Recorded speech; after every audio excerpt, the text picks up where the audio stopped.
Assalamualaikum warahmatullahi wabarakatuh. Pada pertemuan kali ini kita akan membahas terkait pemilihan proses. Mata kuliah Manajemen Operasional dengan dosen pengampu Bapak Fatur Rahman dari Universitas Pelita Bangsa, Fakultas Ekonomi dan Bisnis. Perkenalkan, kami dari kelompok 1 yang beranggotakan dengan Lutfifah Apriliani dan saya sendiri di Hidati Wahyuningsih dan Olive Olviana Rantau. Tujuan pembahasan materi ini adalah yang pertama, mengetahui pengertian dari pemilihan proses. Yang kedua, memahami pentingnya pemilihan proses. Yang ketiga, dapat membandingkan jenis pemilihan proses. Dan yang keempat, mengetahui rangkaian jenis proses. Pemilihan proses adalah proses memutuskan cara produksi barang atau jasa yang akan dilakukan oleh suatu perusahaan. Pemilihan proses biasanya terjadi ketika ada perencanaan produk atau layanan baru, perubahan teknologi atau peralatan dalam pembuatan produk atau jasa, dan adanya tekanan dari kompetitor. Pemilihan proses ditentukan oleh perusahaan dengan aspek intensitas modal dan fleksibilitas proses. Intensitas modal terdiri dari peralatan dan tenaga kerja yang digunakan oleh perusahaan. Sedangkan fleksibilitas proses maksudnya adalah sejauh mana sistem yang ada di perusahaan dapat disesuaikan dengan perubahan yang ada, seperti perubahan desain, perubahan volume, dan perubahan teknologi. Untuk slide selanjutnya akan dilanjutkan oleh Lutfifah Apriliani. Selanjutnya itu pemilihan proses. Pada pemilihan proses ini mencakup 3 hal.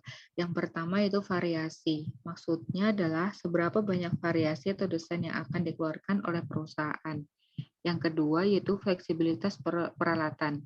Sejauh mana fleksibilitas peralatan yang akan digunakan oleh perusahaan. Dan yang ketiga yaitu volume. Maksudnya adalah seberapa banyak volume output yang diharapkan dari perusahaan tersebut. Next.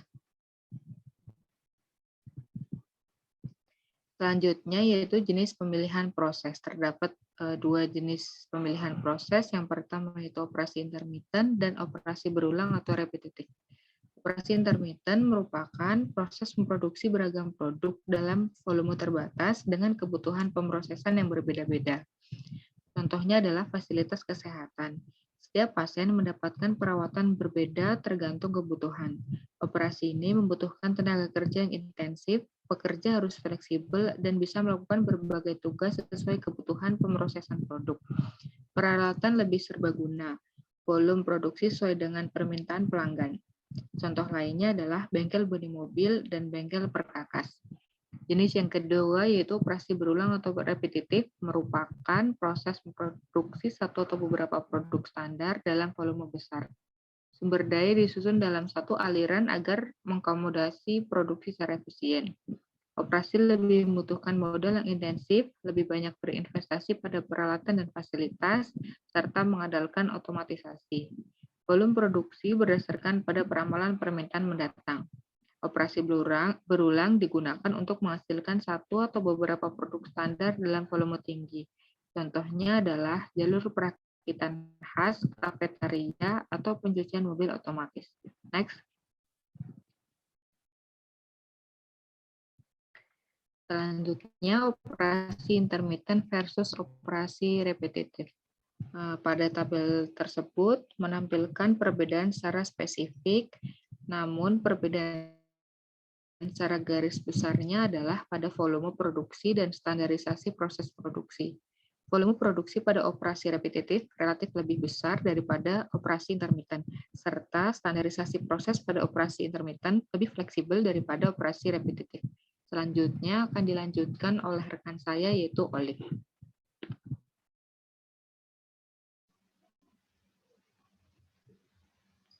Untuk selanjutnya, rangkaian jenis proses terdiri dari 4 poin, yaitu poin pertama, project process. Digunakan untuk membuat produk yang unik sesuai dengan spesifikasi pelanggan, di mana kustomisasi tinggi dan volume produk rendah.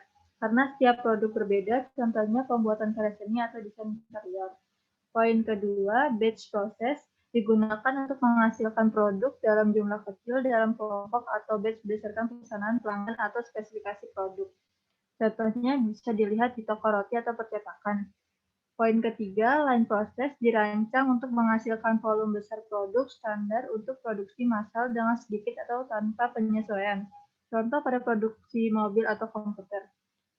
Dan poin keempat, continuous process, yaitu beroperasi terus-menerus untuk menghasilkan volume yang sangat tinggi dari produk yang sepenuhnya terstandarisasi. Untuk contohnya termasuk kilang minyak atau pabrik pengolahan air. Proses proyek dan batch masuk dalam proses intermittent karena memiliki volume produk yang rendah dan menawarkan penyesuaian. Perbedaannya terletak pada volume dan tingkat penyesuaian. Proses proyek adalah kasus operasi intermittent yang lebih ekstrim dibandingkan dengan proses batch. Proses lini dan proses berkelanjutan termasuk proses repetitif karena menghasilkan volume besar produk standar. Perbedaannya terletak pada volume dan derajat standarisasi. Proses berkelanjutan adalah kasus yang lebih ekstrim dari volume tinggi dan standarisasi produk daripada proses lini.